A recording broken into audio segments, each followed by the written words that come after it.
Alabama movement inside William E. Donaldson Correctional Facility.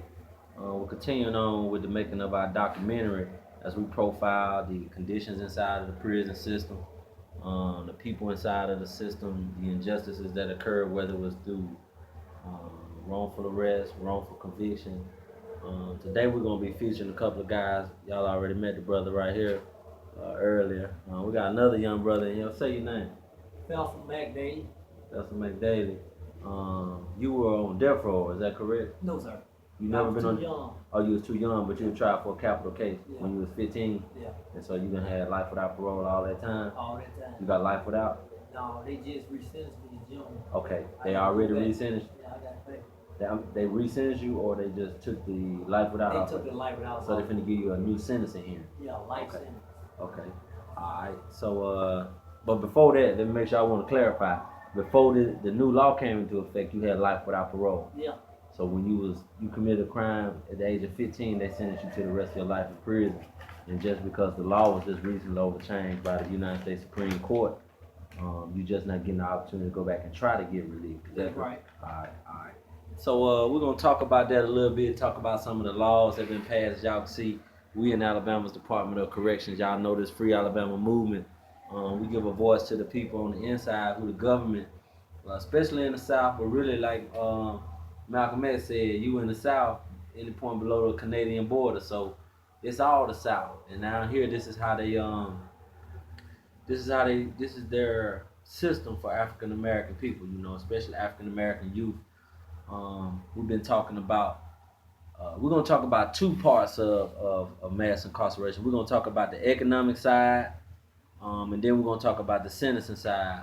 Bam, brother, right here, Bam, he gonna talk a little bit about the economics and the politics involved, and then we're gonna put that into practical terms, showing and proving that in Alabama it's just like the slave system. It is the slave system. It's not just like it. In fact, it's a continuation of it. And the same people who were made slaves since the inception of the slave system are the same people who are enslaved under the 13th Amendment right here in Alabama. So we were talking a little bit about Bernie Sanders, little politics, Hillary Clinton, what's best for the country.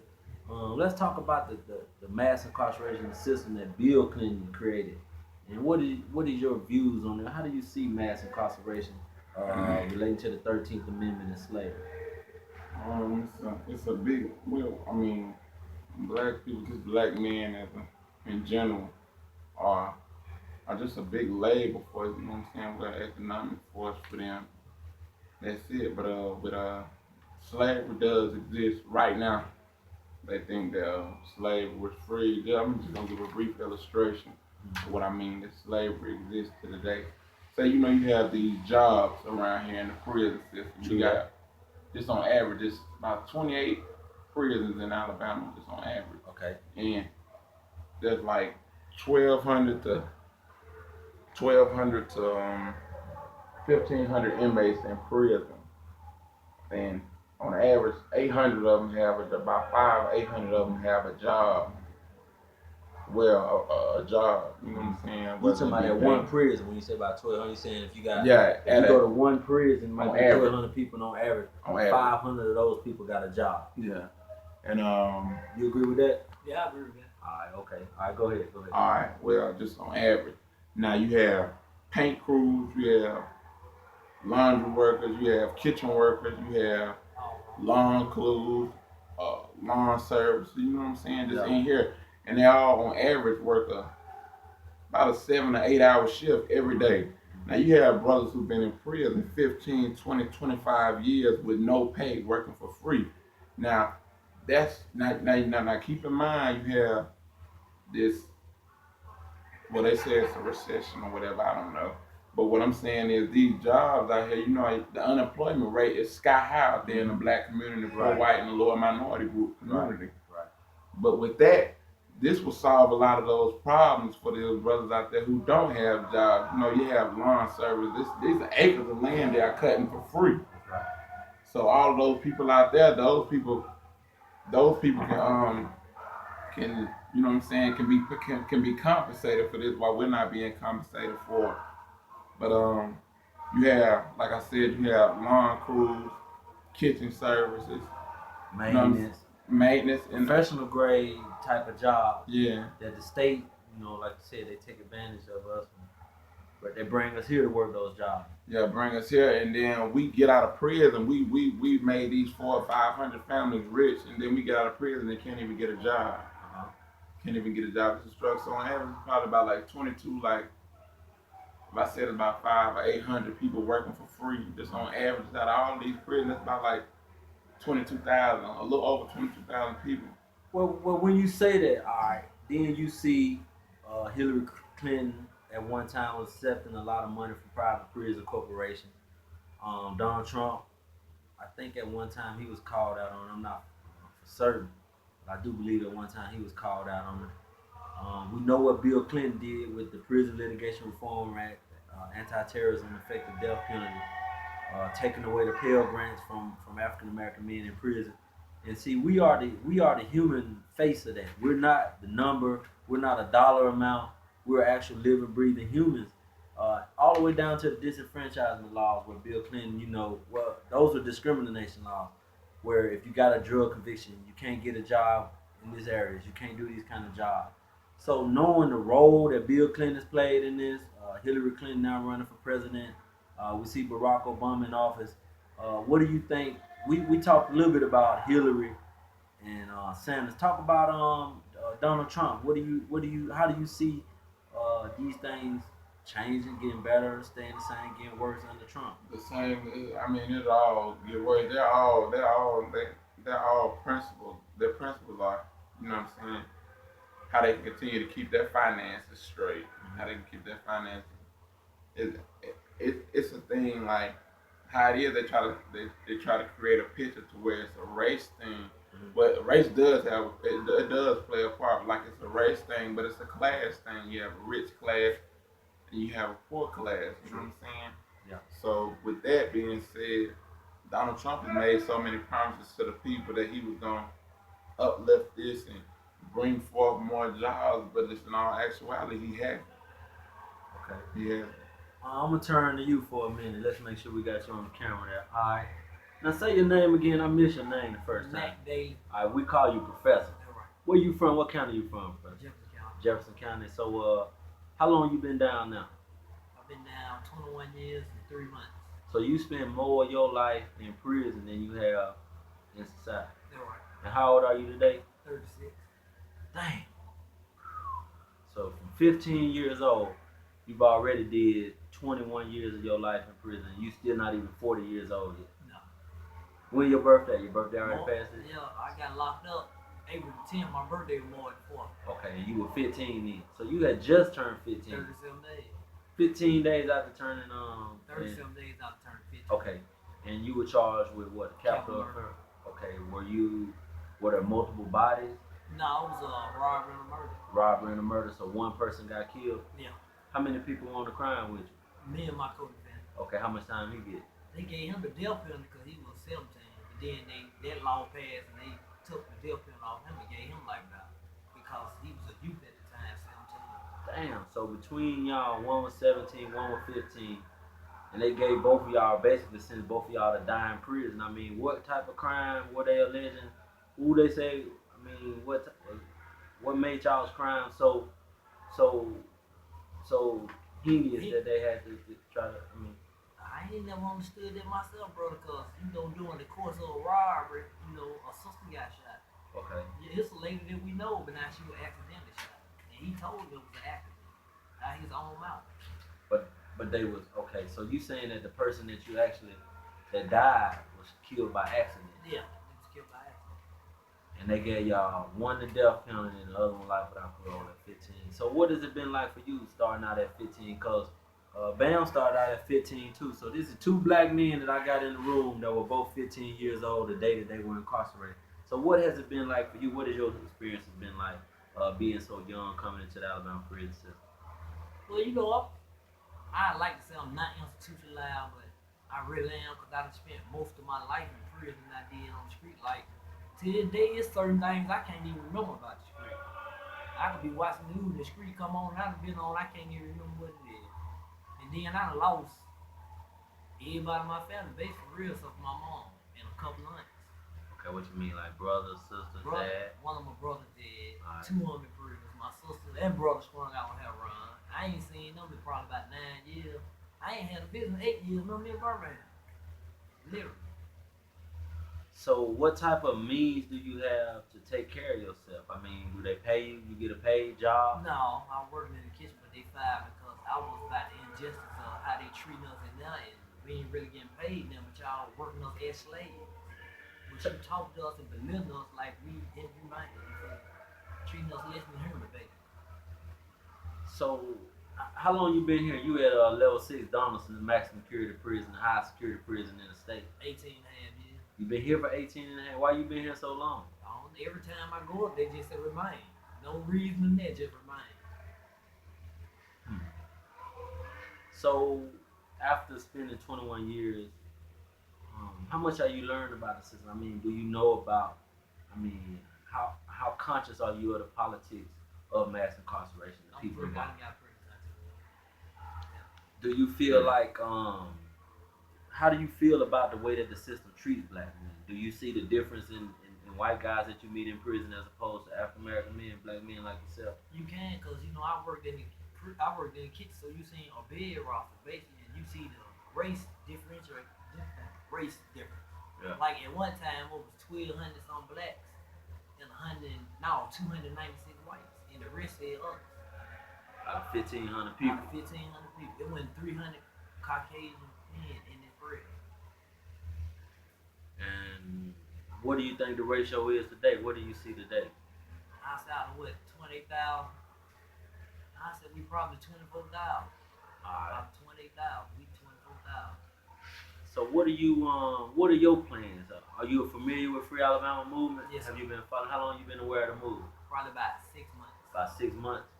And so you understand that part of what we're doing is we're fighting for young guys like you, been in prison for, since you were young. I got a nephew, he was locked up when he was 15 too, so that's part of motivating me, it brings to consciousness other layers of the problem. It's not just the problems that I have.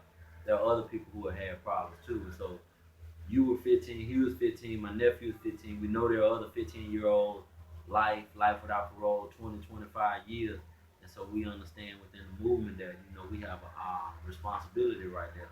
But you're not quite as young anymore, but still, that is your story. That's your legacy. You came when you was 15. So what do you think would have been, how do you think the system should operate with respect to young offenders? For me personally, I want to say this before you answer. I don't think a person should even be permitted inside of adult prison until they are at least 21. And then when you think about the lack of resources, the lack of education, rehabilitation, there is no reason to put a child in here because there is no environment for a child. So speak about the environment that you walked into as a child. Did you have a high school diploma or GED? No, I got locked up. When I got locked up, I had just passed in 9th grade. Okay. So, but now since I've been here, I got a high school equivalent. I got that. And the trades, I ain't really like the teachers. Because I feel like, okay, you ain't teaching me, you got another inmate teaching me to do what you supposed to be teaching me. If you're a professor. And then with that, with the trades, they give you trades to where you can continue to build on and fix the prison, the electric control, barbering. These are jobs. These are full-time jobs that they're making us, that they try to make us perform. Well, the brothers, I don't do no free work. That's right. But they try to make these brothers do, and without any compensation, and then to put them right back out on the streets with nowhere to go, with nothing to do, and then when they go apply for a job, you got a felony. So that opens up the floodgates for them to. This is the reason why we can't hire you. For these brothers to go back to the same way of living. Right. Means that's how they keep recidivism alive. Yeah. And they do that. They on the outside they say, okay, we ain't gonna give them no job, and on the inside we ain't gonna give them no education and rehabilitation. So it's a formula, it's a recipe. It's gonna work to perfection. That means as soon as I get out, I got to do this, that, and the other to try to eat, and I'll be back. Right. And that's how they keep the system churning. So, what are your plans moving forward? I mean, we trying to get education in. We want the law. Talk about the law, Miller versus Alabama, for a minute. Being in your situation, you understand that it's not even mandatory that the judge re-sentence you. Tell me about that. Talk about that. Okay, it's basically they got 14 different standards that the judge got to look at. How old you was, your family life, your drug addiction, your mental health, what you had to do in the crime, what your part was in the crime. Like, it came out of my case that, my co-defendant confessed it over accident, and I wasn't even tripping, man. Like, when I went back, and the judge actually did personally, like, 3 times, did you actually read his case? And he was like, yeah. She was like, well, could you see him being convicted of a capital murder case? Back then, if you had the case, he was like, no. And she being a former prosecutor, she said the same thing. I don't see how you got convicted of capital murder. Oh, this recently when you went back for Yeah, this is when I went back last year. And so this you done already did 21 years, and they still holding you some more with the discretion to re-sentence you, and you weren't even the person that actually killed them. That's right, but now due to Miller versus Alabama, they saying that by them taking life out of us and giving us a life sentence, we still won't be eligible for parole. That they signed in the law for 30 years. You got to do 30 years, so it ain't just us. It's young brothers that they put capital murder cases on that's 15, 16, 17. You tell this young brother that you got to do 30 years before you go for parole, then I still might not let you out. Yeah, and then what is the significance of the 30 years? Is that a curriculum that they got? They got a 30-year program or something? What makes 30 years of value to the issue that they're trying to address? I ain't figured it out yet. I'm doing all the research I can, but now it's Department of Correction. You ain't correct. What is you correct? You really not correct. It's a rehabilitation. What is you a rehabilitate? That's what I want. They're correcting us to help us to continue to be a labor force for them. That's it. Do you see the finance in this thing? Do you see how the money train is working? You know how they using the stove, the snag line, the wall phone, 3150 urine.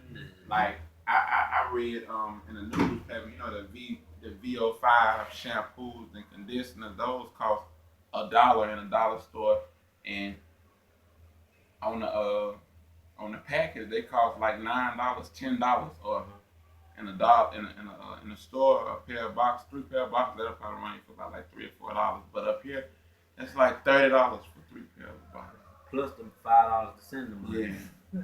So they make a grand theft. This is capitalism. This is capitalism in the fullest. It's slavery. It's economic oppression and enslavement of people. And they doing that. Yeah, capitalism. This is capitalism in full effect. And then all capitalism, I've discovered that all capitalism isn't bad. It's just the way that they using capitalism, it is, because they're doing it to oppress the people and to make grand theft off the people. Like capitalism, I'm gonna give you an example of how capitalism does help build economies. Like Africa has 11 of the 20 richest economies, to where they wanna, like, the people, these large corporations and companies, they'll rather, like, work release. Perfect example. Work release. They have Tyson Chicken. They had these tag plants. So they'll rather we got these prisons to do it for free than to pay these people out here that's unemployed. But that helps to, not this right here, but with the what's the word I'm looking for? It's about these companies. Yeah, with those companies that they are forced labor over here, and then they'll take them over there to Africa, to other continents, and repeat the cycle. You know what I'm saying? But it builds the economies over there, but it's steady tearing down the black communities and oppressing us over here. I'm gonna say something. I'm gonna just read from a document I got. This is an article that was written in Truth Dig. Y'all can see truthdig.com. It was written by Chris Hedges. It's called Boycott, Divest, and Sanction Corporations That Feed on Prisons. It was written April 5th, 2015. And what it does is, it just gives a list of the name of some of the corporations that are involved in using prison slave labor. AT&T, they have call centers in prisons. When you dial 611 or whatever, most of the time the person on the other end answering that phone is a person who's incarcerated. Abbott Laboratories, Bank of America, Bayer, Berkshire Hathaway. All these are investors in private prisons. Cargill, Caterpillar, Chevron, the former Chrysler Group, Costco, Wholesale, John Deere, Eddie Bauer. These people get products made in prisons. Eli Lilly, ExxonMobil, Fruit of the Loom, Geico, GlaxoSmithKline, Glasgow Welcome, Hoffman and Roach, International Paper.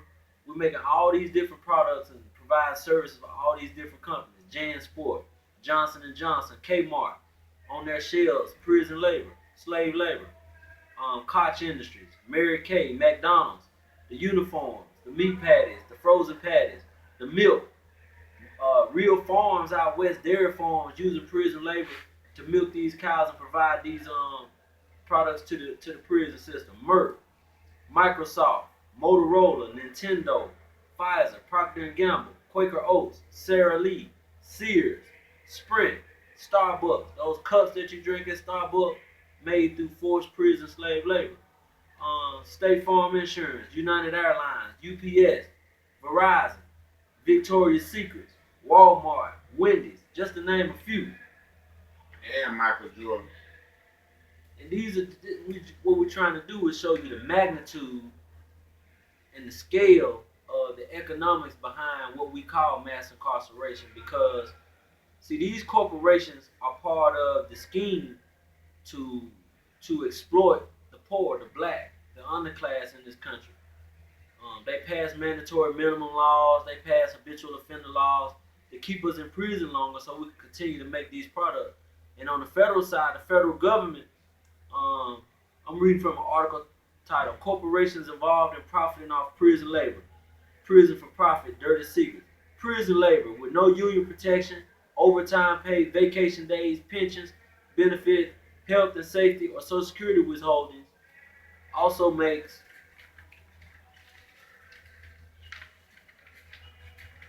complex components for McDonnell Douglas Boeing F-15 fighter aircraft, the General Dynamics Lockheed Martin F-16, and Bell Textron's Cobra helicopter. Prison labor produces night vision goggles, body armor, camouflage uniforms, radio and communication devices, and lighting systems and components for 30 millimeter to 300 millimeter battleship anti-aircraft guns, along with landmine sweepers and electro-optical equipment for BAE System Bradley fighting vehicles, laser range fire. Prisons also recycle toxic electronic equipment and overhaul military vehicles. Now, what this is saying is there is an underground economy in this country that's tied to how many people are in prison. And they have society thinking that people are incarcerated because of crime, and that's why these sentences are long. But these are the actual incentives, the motivation behind why people are incarcerated for so long. So I recommend y'all go to our blog, www.freealabamamovement.wordpress, and look at our document called "Let the Crops Rot in the Field" as we go into explaining why prison slavery exists in this country and why we must stop it. And that's what the movement is all about. It's about stopping that. What I'm gonna do, I'm gonna turn it over to Brother Bam. Turn it over to the brother right here that we call Professor. Let him comment on the scale of the economics, and then while he's doing that, I'm gonna get a copy of the 13th Amendment, because a lot of people are under the impression that the 13th Amendment abolished slavery. But the 13th Amendment did not abolish slavery. It created an exception. And then we're going to go into showing how that exception was used and is being used today to mass incarcerate black people, poor people, brown people right here in America. A brief illustration of the 13th Amendment, how it was made to incarcerate, just to disguise it, that they made it like, they made it like that it's acceptable. You know what I'm saying? Slavery would be acceptable if you commit a crime. No involuntary solitude unless you commit a crime. So then all these laws were passed to create these crimes. You know what I'm saying? Just things like, for an example, Ronald Reagan flooded all the drugs in these neighborhoods back in the 80s and in the 70s. But he flooded these drugs, and then I'm talking about just specifically in the black neighborhoods, and giving these giving specific individuals a lot of dope, you know what I'm saying, to flood in these neighborhoods. So then he came up with the war on drugs. And then another thing is with the gangs, where the FBI agents, you know what I'm saying, they'll come out there to a blood neighborhood dressed up as a crip, come through and do the drive-by shootings in their neighborhoods, and then start a beef and a feud between the Bloods and the Crips. So then that's when you had your war on gangs. That's where that came from. Yeah, they created the chaos, confusion, and then exploited through mass incarceration through these corporations. This is where this all started from, ladies and gentlemen. This is the 13th Amendment to the United States Constitution, where we were taught abolish slavery. And I'm going to read from it. It said, neither slavery nor involuntary servitude, except as a punishment for crime where the party shall have been duly convicted, shall exist within the United States or any place subject to their jurisdiction. I'm going to read that again. Neither slavery nor involuntary servitude, except as a punishment for crime where the party shall have been duly convicted, shall exist within the United States or any place subject to their jurisdiction. And what that means is, when the Civil War ended and the South was fighting to maintain the institution of slavery, the compromise was made that there would no longer be private ownership of slaves.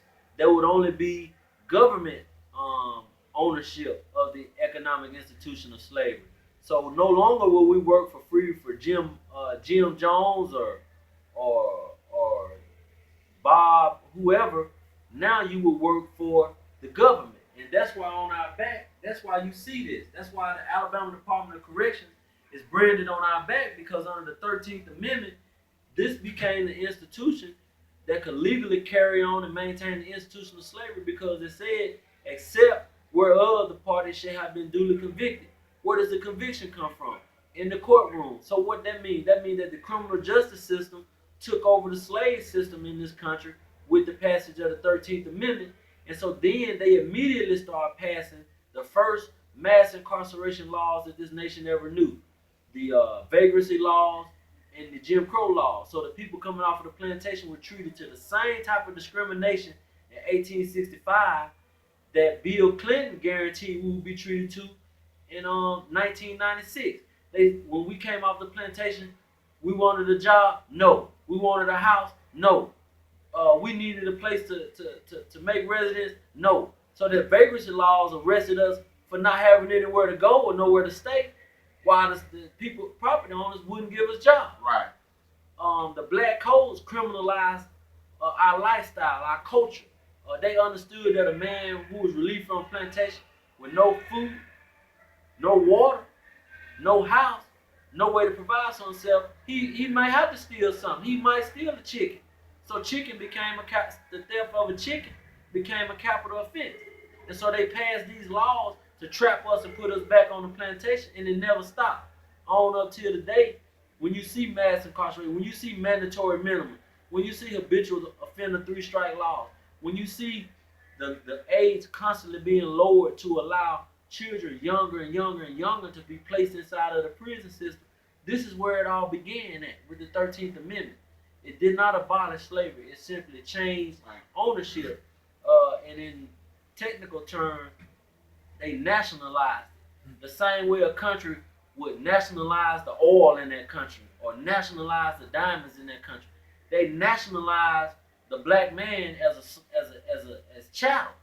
We never could be citizens in this country. We were chattel under the 13th Amendment, and they nationalized it and made our owners the government. And so that's why we in prison working these prison jobs. And so now, same thing as before. They had convict leasing systems in 1865. Now today, I just read off the list of the McDonald's, the Wendy's, the Walmarts, the Kmart's. These are the participants in the convict leasing system of the day. And as a result, that's why we're here behind enemy lines on these modern slave plantations. And so I'm going to turn it over to Brother Professor. Let her give us parting words on this demonstration. And we're going to continue on going around the prison, talking to brothers, talking about the politics of mass incarceration and what's really going on in Alabama. Turn it over to you, Professor. Well, bro, I appreciate what you do, bro. I thank you, man. Because, You giving us a platform, you giving us something to look forward to. Because what my understanding is, some things y'all did to help change the criteria of the parole board and the way we eat, better meals. But now, my thought is, unity, the first three letters of unity is UNI, right? True that. And what it got to be is, it got to become a UNI process. True that. So, whatever I can do to help, whatever you need from me, I'm with it, bro. Because I don't want brothers my age come back in prison. Because right now, when you look around this block, bro, the average age in here is like 25 and up. What color? Black. 98% of them black. And me being a former gang member, I say former gang member because I believe that, when you say you a blood or crook, brotherly love and community reform, if you ain't showing none of that, stop representing that. Because this right here is your community. These your brothers in here. You supposed to love them, try to help reform them. True that. You feel me? And they ain't doing that. You feel me? And me being young as I was, I ain't never had a chance to stab the ties out there with nobody. I couldn't build no strong bonds and no foundation with nobody. You feel me? You didn't get a chance. I ain't never get a chance, so that's why I ain't got no woman right now, which I'm looking for me a wife. I do. I want me a wife. And I ain't really got my family. My family been dudes that I done been in prison that I done built bonds with. That helped educate me, taught me, and got me scribed, to be a better man. That when I do get out, I'm gonna be very productive. Cause I plan on going to film school. What you doing now is what I want to do. I want to help make movies that gonna uplift black folks and show them that we ain't got to be selling dope. We ain't always got to shoot and kill each other. Yeah, another thing with that, how they control the masses through the message, that the kids receive, and those messages are kill this nigga, and pimp this hoe, and fuck this bitch, instead of saying fuck the police. You know what I'm saying? You know what I'm saying? They don't teach us that. And then you got these movies. Why every time you'll see them doing drive-by, shooting at each other, and then when it come down to the police, oh shit, they're the police and run. Yeah. When the last time you seen a movie where they were showing black men graduating from college?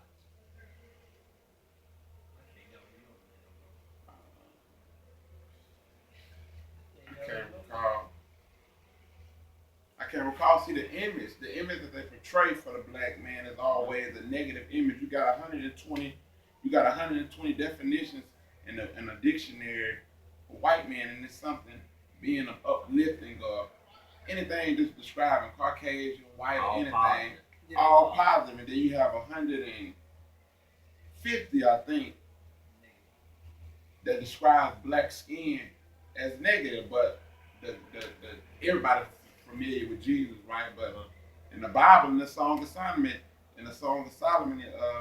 it describes black as something of beauty, significant beauty. You know what I'm saying? So I embrace this black skin that I have.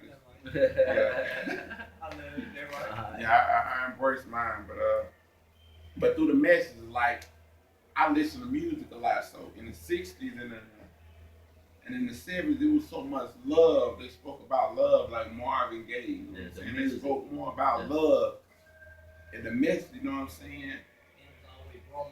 And then the rappers, they were speaking consciously. Then they cast them out. We like, no, we don't.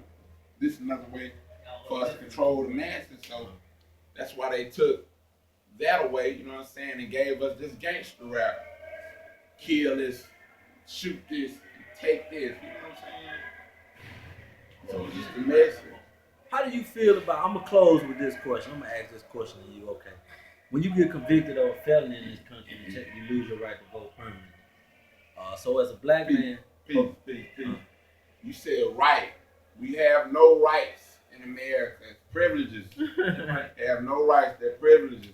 Because if we had rights, they wouldn't be able to walk up on my mother and shake her down, go in her pocket just because I'm black, or just because they can. Oh, he might have had something go in my pocket or shake me down, or go in and jack my brother up. You know what I'm saying? That's not. It is the black man that's doing us. I mean, the people that look just like you and I. This is the police, the badge that they represent. This system. They're not here to protect and serve us. They're here to oppress us, to oppress us, to protect and serve the system that pays them. No doubt. Yeah. What I was finna say, being convicted of a felony, you'll never be able to participate in the political process, never be able to vote for who the president is going to be, never be able to attend political rallies and stuff. So in effect, you've been disenfranchised, and in addition to that, you've been silenced. You've been put behind a prison where no media is allowed in. They don't want the media in. They can't come and talk to you. Your voice can't be heard. They control when your voice can and cannot be heard. How do you feel being silenced like that as a black man and being marked as you can't have full citizenship in this country because of a crime that occurred when you was 15 years old? How you feel about that? Well, I find it ironic, bro, that you got to be 18 to join the military. You got to be 21 to drink. You got to be 19 to buy some cigarettes. But now, they feel like if you commit a crime and you the wrong color, because I know several white guys that had capital cases like mine that got 20 years. Their case got broke down to manslaughter, voluntary murder, some bullshit for real, to be honest with you. But now, I believe, they said through the political system, you got a voice. So they basically just script my voice and want me to be quiet. That's right. That's basically they telling me shut up and they can stay in your place. The United States government are real terrorists. I'm gonna say this about ISIS, about the terrorist group, or the so-called terrorist group. They probably, if they go in there and blow something up, they'll probably kill like on average, they probably do it about like once or twice a year, maybe. You know what I'm saying? And they'll probably kill about like 75 or 100 people. But the police, they average 2-3 killings every day. You know what I'm saying? Yeah. Every day. And then in Chicago, they got a millie going on in Chicago. They got all these police to where they're supposed to be able to stop this violence, this, that, and the other, and all those black brothers are killing one another up there. And then come to find out, they got private organ, underground organ trafficking organization. So I know those young black dudes probably don't even have any organs or anything. Yeah. Would you say they stealing organs? They stealing organs, but now, y'all keep saying United States. It's United Snakes over there. Because they some snakes. And if you rub them the wrong way or you cross their path, they gonna bite you. It seems some deadly venom in it. It is what it is dealing with their government. The police, you see how this is the same thing. This is a lynch mob. You see how they just what's the brother name that they just killed up in California, where you got 5, 6, 7, 8 police surrounding this dude. Woods. Yeah, and this little dude that you can see it that this brother's scared, and they still killed him. Yeah, well, we just saw people like Alicia Keys, Serena Williams. We saw Jesse Williams the other night on the BET Awards. Have y'all saw that? I love that, bro. You saw that? Say that again. I love that, bro. Jesse Williams. He doing what he do. Yeah, that was a very powerful speech he gave, wasn't it, man? Yeah, so I read an article in Ebony. Okay, all right. Alright. Well, you touched on a couple of subjects. We ain't gonna get into them here. You know, me and you gonna be running around here. Okay. With us a little. We're gonna talk about Chicago. We're gonna talk about. Shout out to the brothers up there in Chicago, Judy, BD. Y'all make sure y'all be about it. It's love. Yeah. It's amazing that all the prominent people from Chicago, the Nation of Islam, Oprah Winfrey, Barack Obama, Michelle, all this power. I think even Tom Jones, is he from Chicago? Yeah, Kanye West. Kanye? What about the lady over the Ariel Financial? I can't remember. I think they're based out of Chicago. But it's amazing that all this power out of Chicago, and no one's asking questions about these killings. And they had the highest rate of murder up there. Yeah, and these gun control debates. They want these gun control measures, so to speak, so they say. But we can't hold the gun manufacturers accountable. But I'm gonna make this point right here. When the white lady was killed on that little bridge out there in California, whatever that was, the dock or whatever it was, the harbor, they could tell you where that gun came from, who the manufacturer was, when it was sold, who it was sold to. They can give you the life history of that gun. When the Roadrunner scandal was exposed by the FBI and they were selling those guns going over to Mexico, when that agent got killed, they could tell you immediately who that gun, what is the history of that gun. But all these people getting killed in the street in Black America, and they ain't telling us where these guns coming from. Who making these guns? When were they sold? When were they bought? We gotta Who fight. trafficking them? You know what I'm saying? So why is it that when they're killed, they can find all these answers, but when we kill, they don't even talk about it. We gotta fight. We gotta fight. We can't continue to do the same thing, expecting different results. That's insanity. The same thing that slaves were doing, protesting, praying on their knees. We gotta pray. We gotta continue to be humble and pray. That's getting you the same thing. Nothing. Every time they see these large crowds marching with these signs, justice, or else what? Or else what? Or else what? That's what it got to be. See, we got to come up out of being afraid to die. Yeah. We got to come up out of being afraid to die. It's a revolution. It's a revolution like Nazim from Angola in Africa. A lot of people aren't familiar with her, but she ran out the Portuguese. They were trying to come take her, like Haiti. Haiti fought off the American government. They're independent now. Hillary Clinton is placing her own, trying to get them. They're stealing the money. What they're doing in a nutshell. Stealing money. Through their foundation, they over there stealing the money. Yeah, she done appointed her own president, and both of the presidential candidates over there in Haiti now are trying to protest to the United Nations. Like this is corruption in here. You know what I'm saying? Okay. Trying to get a fair chance at this, but we gotta fight. Yeah, we got an issue right here in America behind enemy lines. So that's gonna conclude. We had Brother Bam. Appreciate you for joining, young Bam. Yeah, I mean. Professor, 15 years old, life without parole, capital case, co-defendant, 17 years old, the death penalty. They looking for justice in the court. They only get discretion. It's not mandatory. But we feel like brothers like this deserve an opportunity to go back to the street, and that they should not have to serve some, 30 years. There's no significance to that. There's no rehabilitation in that. Yeah. You say this is rehabilitation. 30 years of what? You know what I'm saying? 30 years of this ain't gonna help nobody. Servitude. So that's Free Alabama Movement, William E. Donaldson, giving a voice to the people that the America has said does not have a voice in this country. Said we are disenfranchised, we can't speak politically. So this is how we get our voice. You won't allow the media to come in, no problem. We'll create our own. We the original creators, we the mothers and fathers of civilization. Right. And we've been in these positions before, and we've overcome, and we're gonna overcome this. Everything comes from us. Free Alabama Movement, man. Free Alabama Movement. Free Alabama Movement. Everything comes from us. Everything comes from this.